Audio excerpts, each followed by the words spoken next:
world, it's Keely and I'm back for another video. This is going to be my January wrap up and kind of TBR balance check-in. Now, I decided that this year I want to try to really stick to the table that Heidi uses from My Reading Life. I will have an example of one of her videos where she talks about it listed down below, and that is basically a balance sheet that she keeps every year, and at the end of each month she goes through and tells you how many books she brought in, how many went out, how many she read, and what her physical TBR numbers look like. At the beginning of January, I started off with 224 books unread on my shelves. Now, I have a lot of books in my apartment, so having less than 250 books unread is pretty good when you consider just like the overall amount. I think I have just over 700 books in my apartment, and obviously I've read a lot of them, which is good. That's what I want. I want my collection to be constantly getting closer to, what number do I want to aim for this year? Maybe 75%, I think would be cool, having 75% of my books read. I will put the actual number that I'm sitting at right here. I don't remember the exact percentage of how many of my books I've read. I think it's 60 something, but I am not sure. For January then, here is the little table. This took me a little while to figure out yesterday because it was a little bit confusing having books come in and out that were already read books, so it was confusing. But total read books for January, I read 16 books. 6 of those, well, technically 5 of those were read off of my shelf. I'll talk about it. I brought in 23 books. I unhauled 1 book, so that leaves me with a monthly total of plus 17 to my unread TBR, with a balance of 241 books unread. Now, if that number could continue to go down throughout the year, that would be great, but I'm being realistic with myself and knowing that that number is probably going to fluctuate a lot. I have videos coming up that are already uploaded and scheduled. There is a January book haul coming up, so you guys will see all of the books that I brought in. And then there is a February TBR that is upcoming. I have a couple other videos in mind that I would like to film. I'm currently filming a kind of ongoing reading vlog, and I don't know how long it's going to be, but I'm basically just trying to get through this stack of books that I've been reading for a while, and also kind of talk to you about like what I'm learning with them, the reasons why I'm reading them. But of course, along the way, I am starting new books that are also part of what my curriculum will be for February. I had a Q1 curriculum video, and for January, I really focused in on reading about identities and disability rights, and that was kind of my focus. But now moving into February, I'm really focusing more on the Harlem Renaissance, and a lot of my books are going to be about that, or things that have to do with Black literature, and I'm really having a great time with it. It's only the 2nd of February, and I'm already reading a couple new books to add to that base of all of the books that I am hoping to get through in February and then ongoing throughout the year. I'll talk about that in another video. I don't want that to take up this whole video, but for January, we're going to go through and I'm going to try to tell you as much as I can remember what challenges all of these books fit into. I am doing a ton of reading challenges this year, and some books are going to be specific for reading challenges, and then other books are going to be just ones that I randomly pick up, and if they fit into a reading challenge prompt, that's amazing. I have my laptop right here in front of me, and we're going to go through all of the books that I read. Now, the first book that I read in January was a graphic novel, and this one is called What is Home, Mom by Saba Khan. This one is kind of a memoir graphic novel about Saba coming from, I think she's 2nd generation Pakistani to East London, and talking about having to leave where her family is from because of colonialism and move to London, and then the racism and colonialism that she still experiences, that her family experiences while living in London, and conversations of how do you have an identity, like what is your sense of identity where the place that you're from doesn't want you and the place that you're living in doesn't want you. And I just thought it was such an incredible, really like brief overview of what that can be like being an immigrant to another country that also really doesn't act like it wants you there. And it was very emotional, and I would highly recommend that people pick this one up because I did really enjoy it. I thought it was great. That one for me is going towards reading nonfiction. For Lauren's reading prompts, I think I ended up using that one for A Country You've Never Visited. Lauren's nonfiction reading prompts for winter, one of them was read about a country you've never visited, and I've never been to London and I've never been to Pakistan, so that counted for both of those. And then I think I used that one for the Diversity Bingo memoir box, but I'm not sure. I think I did. That one also was a library book, so that counts towards my reading from the library. The next one that I finished was off of my TBR. This one was The Bone Shard War by Andrea Stewart. It is the third and final book in the Drowning Empire trilogy. This is a fantasy trilogy that I started years ago. It starts with the Bone Shard daughter, and it is about a girl that is living in the royal estate of her father, who is the emperor, and she is trying to figure out what he's doing because she has some ideas that like maybe things are not going as smoothly as he thinks they are. Maybe he's hiding a lot of things. There's a lot of like political intrigue and kind of like war building, but you're not really sure whose side everyone is going to fall on. This is a world where there are different magic systems and you can create constructs, and it was just a lot of fun. I really enjoyed it. I'm so happy I finally finished this trilogy because I had been working on it forever and finally finished it. So yay for that. So that one is to read a physical book off my TBR. That was to finish out a series that I had been reading. That one was also a TBR veteran for me because I've had that one on so many TBRs over the years and has been sitting on my shelf unread. Now it is completed. And it also counts toward like reading my favorite genres, which fantasy is one of my favorites, so that counted for that. After that, I read another book from the library, and this one was called Against Techno-Ableism, Rethinking Who Needs Improvement by Ashley Shue. This was a very short one. I initially thought that it was like a collection of essays or something, but it was actually just chapters that the author had been writing for a while about looking at ableism and technology and what are we doing with it, what is our goal. And the biggest way that I was able to like summarize this book and explain it to my husband was it's the really combating this idea in like big tech essentially, that in order to fix people with disabilities you just need the right technology, and that people with disabilities are broken, and therefore if you have the right technology everything will be great. And an example that the author used of something like that is those exoskeletons that are really popular with some kind of big tech people. The example is like developing exoskeletons instead of building ramps or making buildings accessible to people that have different abilities. And it was such like a perfect example. And the author talks about the guy that's like really leading exoskeletons and how he is so fixated on creating this amazing new technology. And yeah, sure, it's cool and neat and whatever, but that shouldn't be the end all be all. Also because one, it's really expensive, so it's not accessible to basically anyone. Two, it's also incredibly heavy. Even if someone could afford it, they may not be physically capable of actually utilizing it because of how heavy it is, so it's still not accessible. I thought this was an incredible book. I've already recommended it to a couple people. I thought it was wonderful. I definitely want a copy for my shelves moving forward.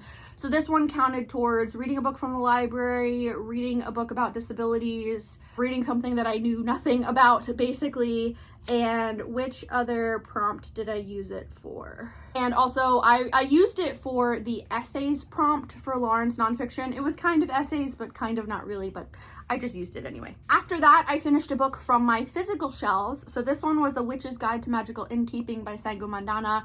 I loved this one. This was a super cozy fantasy about a witch that had a lot of power, and then one day her aunt that she lives with dies in her garden, and she is convinced that she should use all of her magic to bring her aunt back, and when she does, it takes all of her magic from her.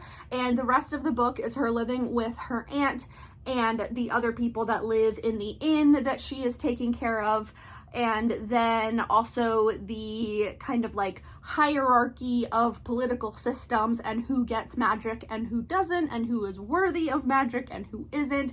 There is a love interest. It's very slightly enemies to lovers. It was so cute. I really, really loved it. There's also autism representation and a queer couple and disability representation, and I just thought it was absolutely wonderful. I really, really loved it. So this one goes towards reading a book off my shelf, reading a book that I got for Christmas this past year, reading my favorite genre. After that, I read a book from the library. So I finally read Queen Demon by Martha Wells, which is the second book in the Rising World series, which is the newest series that Martha Wells has written. There is another Murderbot Diaries book coming out later this year, but that's a series that's been ongoing for lots of years. So Rising World is the newest series. The first book, which was Witch King, my husband got me that for Christmas when it came out. Finally got this one from the library and actually had time to read it, and I'm so happy I did. I had such a fun time with it.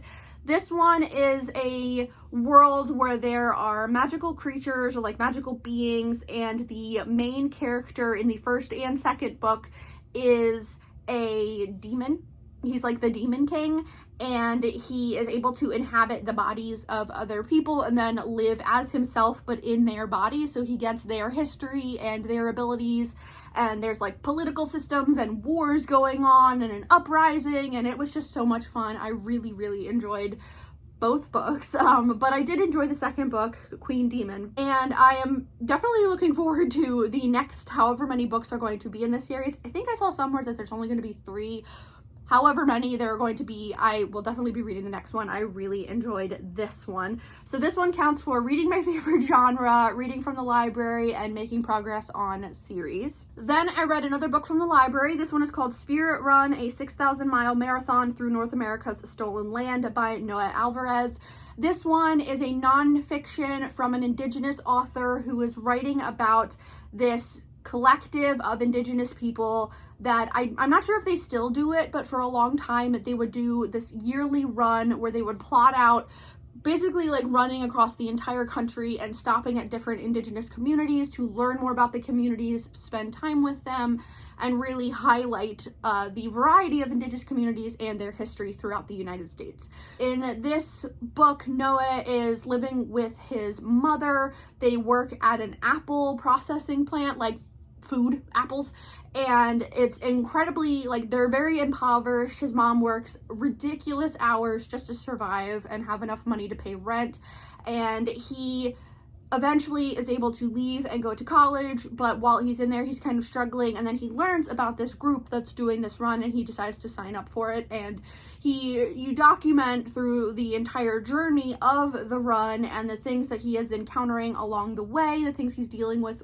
personally, and then also the racism that they encounter along the way from people that do not want Indigenous people running or living in their communities, and then also kind of the abuse that happens within this group from the leaders kind of getting too wrapped up in the power that they have as leaders. It was a really interesting book, and I'm super glad that I read it. I do enjoy reading books about running from runners, and I thought this was a really interesting one to finally pick up. This one primarily for me counted for my 2026 Indigenous Nonfiction Challenge, where it's not my challenge, it's just a challenge I'm doing, where you try to read 6 nonfiction books about Indigenous communities, and so far I've read 1, so that's great.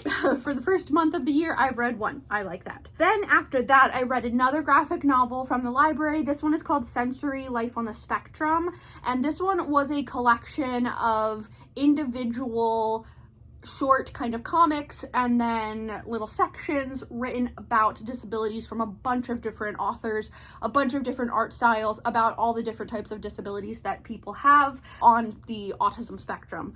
And I thought it was incredibly powerful, so fascinating. So many of the artists are incredibly talented and have really, really like cute art styles. So I'm definitely going to look up those artists and hopefully be able to find them online and follow them. I learned a lot from this one about how we conceptualize autism and talk about it and view even the idea of an autism spectrum. And one of the authors, their section, they talked about how the idea of a spectrum is kind of misleading because you're not like more or less autistic than the next person. You just have a different set of abilities or disabilities within that and what that means for you. So I thought that was really interesting. And the other sections that I really liked were the ones that talked about kind of the tips and tricks that they use in order to function in our capitalist system that is very neurotypical and punishes people that are neurodiverse or have disabilities. So I thought this one was really good. I'm happy that I picked that one up. That one goes towards reading about disabilities, reading from the library, and I think I used it for reading about a topic that I knew nothing about.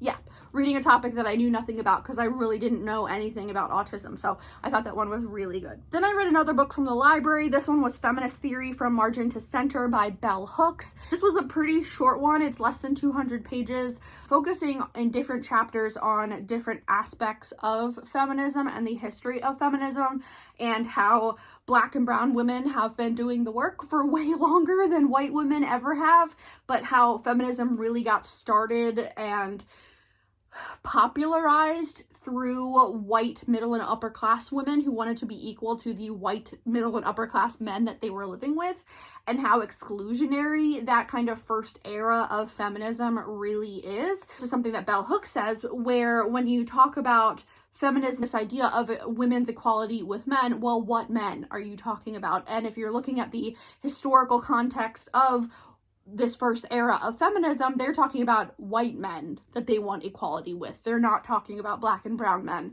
And I thought that was such a good point. It's not something that's ever been worded that way to me or that I've ever read, but I was like, yes, that is 100% true. They're talking specifically about the white men. And there's a section where Bell Hooks is talking about first era of feminism really pushing to have a career and leave the house. They don't want to be, you know, just a housewife or just a homemaker or living at home. They want to be able to leave and have a career. But then who are they hiring to take care of their house and kids? And that is Black and brown women that they are exploiting. And I just thought this was incredible. I love reading Bell Hooks' work. I'm trying to definitely read more of it this year. I have one more book from her that I want to read, and then we'll hopefully buy another one. I'm trying to really rein it in and only buy books that I'm going to read right now. And then when I'm done, those by the next one on that topic that I'm interested in. So this one was great. I highly recommend that anyone who has any interest in feminism on any level should be reading from Bell Hooks and other Black women that have been doing that work and living the things that white women don't even consider. So very much enjoyed that one. That one goes towards reading nonfiction, which is one of my favorite genres, reading from the library, and then my Q1 curriculum of studying identities and reading from Black women. Then I read another from the library. This one was called We Refuse, A Forceful History of Black Resistance by Kelly Carter Jackson. Now this one just came out very recently and it actually won a prize that I didn't know about until I started reading books that won that prize, and then I learned about it. Now I'd like to read all the others that have won that prize. That's the Stowe Prize, which is a prize that celebrates activism in writing, and Stowe being from Harriet Beecher Stowe, who was a white female abolitionist that wrote Uncle Tom's Cabin, which I have not read, but now I want to, and then I want to read all the criticisms about it.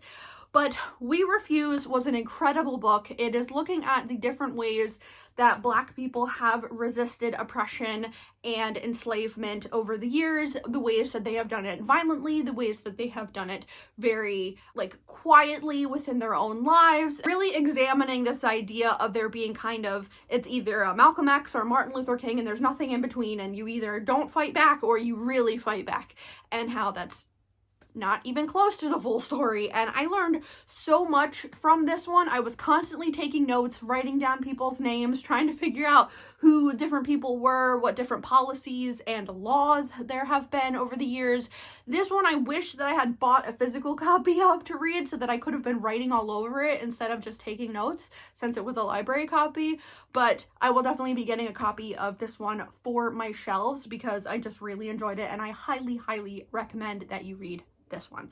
So this goes towards reading nonfiction, reading from Black women, reading from the library, quarter one curriculum. Then I read one from my shelves. This one is How Long Till Black Future Month by N.K. Jemisin. This is a collection of Afrofuturism stories from N.K. Jemisin, who is a fantasy author, and I thought it was great. I really loved it. There are some stories I liked more than others, which is typically how it goes with short story collections. This one was my first pick for TBR spin, so this goes towards the TBR spin prompt for January, which was to read a book that uses any of the letters from the words TBR spin in the title. So I chose How Long Till Black Future Month, mostly because I just really wanted to read it and it was an easy one to throw in there. So this one goes towards reading short story collections because I have a bunch of them and I'd like to read them this year. That's like a separate thing that I'm doing. Reading Black women, reading favorite authors, reading my favorite genre, which is fantasy. Then I read another one from Octavia Butler, which I am trying to do more of this year. I have now read, I think, 4 or 5 of her books. I have a spreadsheet where I'm keeping track of all of my favorite authors, and she is on there, so is N.K. Jemisin. Was able to update my spreadsheet. I read Wild Seed, which is the first book in the Patternist Quartet, and this one is following a woman who has an incredible amount of power. She is I don't know if we're ever really given kind of what kind of being she is, because she's immortal and she has lived for a very long time. She's living very quietly in this community, kind of in the woods for a long time, as just like enjoying her life and quietly, you know, separated from society. The people living in the village around her know that she lives there and they kind of just refer to her as like the witch in the woods. Well, one day this man shows up and he is so intrigued by her, and it turns out that he was looking for her, and it's because he's an even older type of kind of immortal being, and he has been trying to collect immortal beings and then have kids with them against their will in order to create these communities that he then like dips in and out of, and it's really him like striving for more power.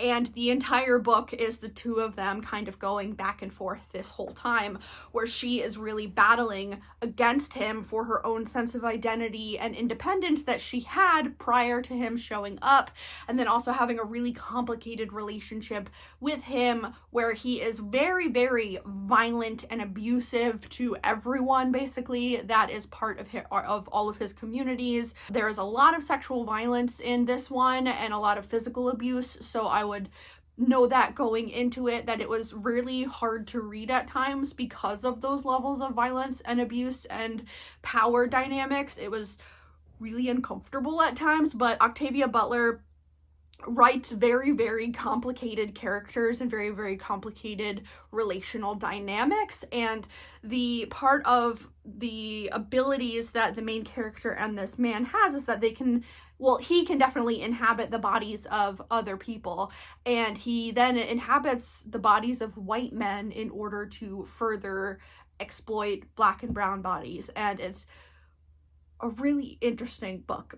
So fascinating. And I've heard very good things about the second book in this series, which is called Mind of My Mind. I don't have a copy yet, but I'm hoping to get one from the library and read that one soon. So this one goes towards, oh, this one actually wasn't from the library. This was one that I had on my Kindle. This one goes towards reading Octavia Butler, which is one of my favorite authors, reading more science fiction, because I don't typically read a ton of science fiction, but this year I have categories of like types of books that I would like to read. I think I put like 5 or 10 of each category, and science fiction is one of those. So it goes towards reading science fiction, reading from Black women, and I'm trying to remember if there's anything else. Then I read House of Hunger by Alexis Henderson. This one was for 12 Months of Blackoween, hosted by Bree, who is Locked Booktician.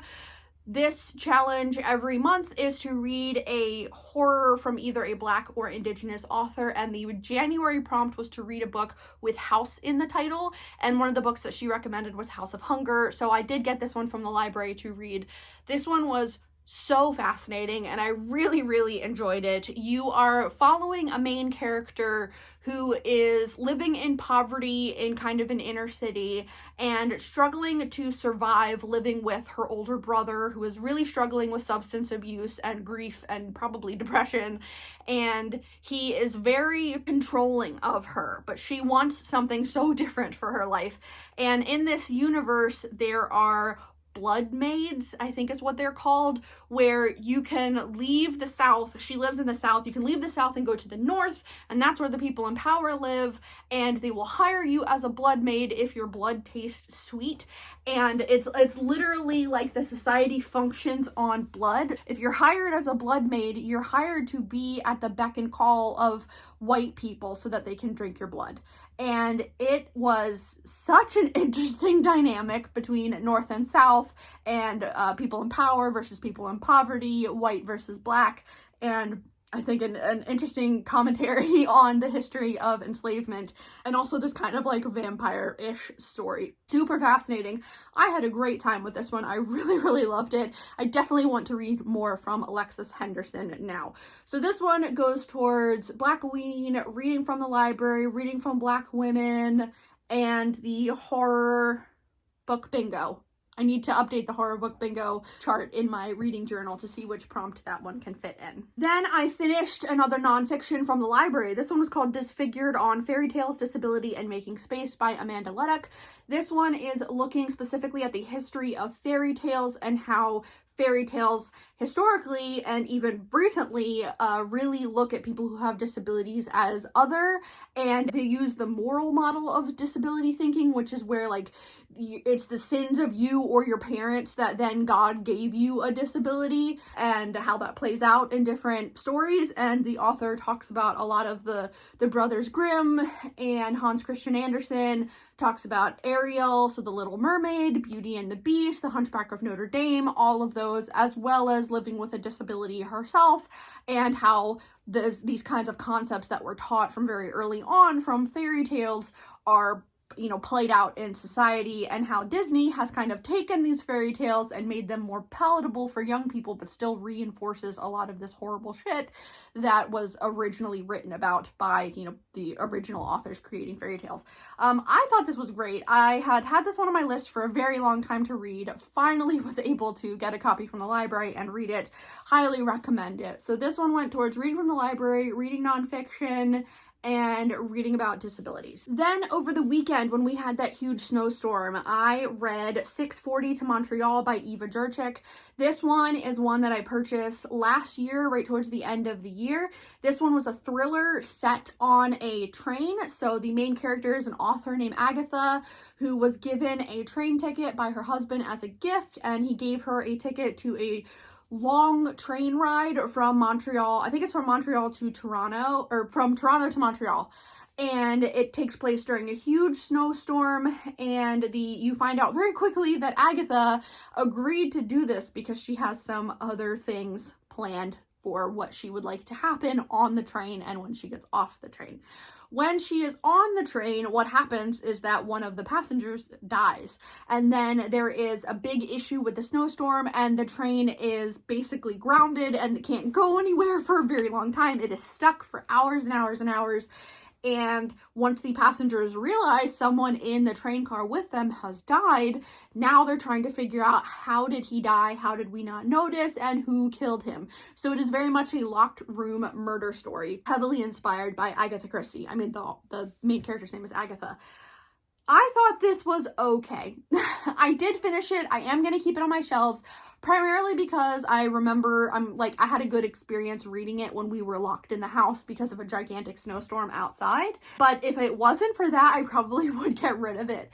This one, I thought the main character, while she is dealing with some very, very difficult things in her personal life and not really dealing with it very well, she's certainly trying at times, she makes shit ass decisions off and on throughout this entire book. There are other characters that I absolutely hated, ones that I really enjoyed, but I did kind of enjoy the vibes of them being locked in a train car and having to work with each other to figure out, you know, who killed this man, what happened to this man, and then also dealing with the fact that there is a young person on the train who has diabetes and doesn't have insulin with them and ends up going into diabetic shock, and they're trying to figure out, like, how are we going to save this kid while we're stuck in the snow in this train, no one's coming to help us, and there's a dead body over there. I thought it was fun but problematic, and I didn't necessarily fully enjoy every aspect of this story, but whatever, it was the vibes of the weekend that I read it that made me want to keep it on my shelves.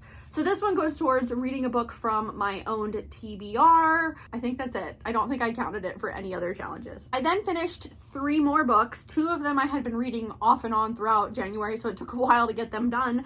One was Empire of Normality, Neurodiversity, and Capitalism by Robert Chapman. This is a nonfiction looking at neurotypical behaviors and how they perpetuate and are perpetuated through capitalism and the history of capitalism in the UK and kind of the United States, and how we have created a society wherein people with neurodiversity or disabilities are consistently at a disadvantage, and how that reinforces capitalism and capitalism reinforces people being at a disadvantage. I learned so much from this one. I thought this was excellent. I really, really enjoyed this one and would highly recommend it if anyone has any wish to learn anything about capitalism or neurodiversities and disabilities in the UK and the United States. I thought this one was great. So that one goes towards reading my physical TBR, reading about disabilities, reading nonfiction, and reading about identities that I was doing for my Q1 curriculum. Then the final 2 that I read were both from my Kindle. I downloaded, I think, 12 books on my Kindle, and I asked my husband to pick a number 1 through 12, and whatever number he picked, that's the book that I was going to read. And the first number that he picked lined up with the book called She Would Be King by Wayettu Moore. This is a book that I have had on my Kindle for years since it came out, and I never picked it up. I am so happy that I did. Definitely one of my favorites so far that I've read for this year. This one is a historical fiction, kind of magical realism retelling of the history and establishment of Liberia. And I thought this one was great. You're following so many different characters, and then eventually all of their lives come together and intertwine, and that's how Liberia was founded. I love that the magical realism element was there, because that's something that I really struggle with books, is understanding what the hell's going on when authors use magical realism. So that's something I've talked about before that I'm trying to expose myself to more so I can learn. Is it something that I enjoy? How do I deal with my own internalized, like, imposter syndrome when reading books that have magical realism in them, because they just make me feel so stupid because I don't know what's going on? That's my own thing I'm working on. But this one was so fascinating. It was so great. There's all kinds of, like, magical abilities and war and slave uprisings, and it was just wonderful. I really, really enjoyed reading this one, and I want to use this as like a jumping off point to learn more about Liberia, because that's not something I know anything about. So this one, it counts for reading from Black women, reading historical fiction, which is one of those categories that I don't typically read that I'd like to read more of, and reading about a place I've never been to, reading about a place that I know nothing about, reading from Black experiences. So yeah, I really enjoyed this one. After I finished that, I asked him to pick another number, and this one I ended up reading was Mapping the Interior by Stephen Graham Jones. This is my second or third Stephen Graham Jones, and I am a fan. I am now such a fan. Stephen Graham Jones is an Indigenous horror author, and he has written a bunch of stuff that people really, really love. The most recent one is, I think it's Buffalo Hunter Hunter, and that's a vampire story, and I am so excited to eventually get a copy of that from the library to read. But this was my second or third from him. I have a couple on my Kindle, and I think I have 2 more on my Kindle by him to read. This one is looking at a individual family and a little boy who has a younger brother, and his dad has died, and he was told that his dad drowned. And one day he sees his dad in full, like, in the book it's fancy dress. I don't know if that's what it's actually called, but that's what he uses. Sees his dad in full fancy dress as if he was going to a powwow and like walking across the living room. And he ends up then trying to figure out, like, was I sleepwalking? Did I actually see my dead dad? Or like what happened there? And then the book is just you following him as he's trying to figure out how can he make it happen again? How can he try to talk to his dad?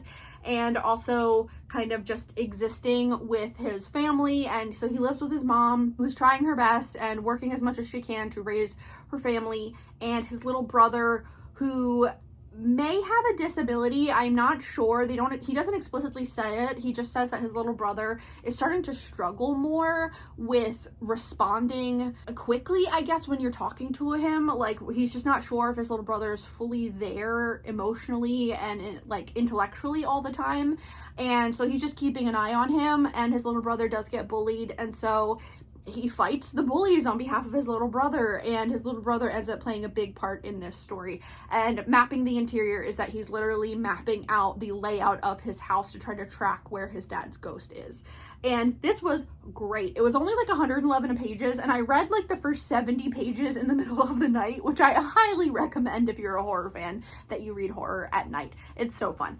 I loved this one. I immediately looked at my Kindle to see what other books I have from Stephen Graham Jones so that I can continue reading his work. So this one goes towards reading an Indigenous author, reading one of my favorite genres, which is horror, and then just this fun thing that I'm doing where my husband picks a number and I read that book. He picked another number after that, and the book that I am currently reading for that is The Confessions of Franny Langton by Sarah Collins, and I'm having a great time with that one. I think I'm almost halfway through that one. So those are all the books that I read in January. I had a really solid start to the year. I am trying very much to calm down with the things that I want to learn about and read. I was talking to my husband about this. We both kind of struggle with this, where when we get a hyperfixation, we want to consume and purchase all of the things that support that hyperfixation. For me, it's books about certain topics. That's what I historically do, is I get this hyperfixation, I go buy all of the books, I spend all of the money on the books, and then like 6 months later I'm focused on something else, and because my space is limited for storage of books, I end up donating a lot of those.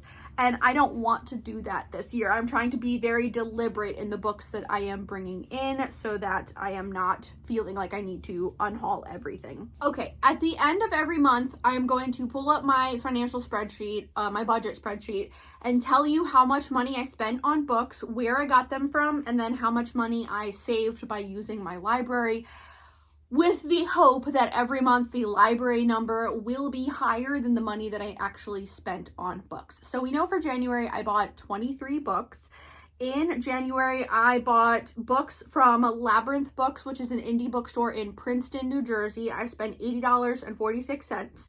Then I also went to Commonplace Reader, which is a local indie bookstore in Yardley, Pennsylvania. Commonplace Reader was also like a delayed birthday celebration. I did get books from the Doylestown Bookshop in Doylestown, Pennsylvania, which is an indie bookstore, but I didn't pay for them because it was a birthday gift from my mother-in-law, so I didn't count that here. We have Labyrinth Books, we have Commonplace Reader. At Commonplace Reader, I spent $70.65. I bought one book off of bookshop.org. Now, technically, I bought 3 books off bookshop.org supporting Uncle Bobby's bookstore, which is in a Black-owned bookstore in Philadelphia. But 2 of those books are a birthday present for my little sister that we're going to be seeing soon when we go on vacation. So I'm not counting those. If it's a gift for someone else, I don't count it for myself. But I did buy one book, which is the Harlem Renaissance Reader from bookshop.org. That one ended up being $32.61. However, it is currently on back order. So if it doesn't get to me in a certain amount of time, I think it's 90 days, they will cancel that order and refund me the money. So that $32 is kind of outstanding at the moment. But if I do end up getting that book, then it is something I purchased in January. And the final one was I went to Second Avenue Thrift, which is a branch of a big thrift store that is, I think, maybe all throughout Pennsylvania. I'm not sure. They have a pretty huge book selection, and I spent $26.43 at Second Avenue Thrift. And I should have written down how many books I got for that amount of money, because it was a ridiculous amount compared to the other ones. In total, I spent $200 or $210.15, give or take $30 depending on what happens with that other book. However, this is so close. All of the books that I got from the library that I then either DNF'd or completed reading, I took the book at whatever price it had listed on the book, because if I was going to buy it from an indie bookstore, it would probably be full price, because I'm not buying anything from Amazon this year. I did make it all through January without using Amazon once, which is pretty incredible. I'm hoping to keep that up. The total number of all of the books that I read or DNF'd from the library, which saved me money, was $216.12. So I saved $216, but I potentially spent $210. We're pretty close there. I would much rather the library number be way higher. I'm hoping that what I can do through February is just really lock in with all of the books that I have purchased through January, because they're all going towards reading about the Harlem Renaissance or Black literature. So I'm hoping that I can just kind of really focus on those. But I think that's everything. I want to hopefully get this video edited and posted in the next few days. Let me know how your January reading month went, and are you excited for any books for February? And that's it. Thanks for watching.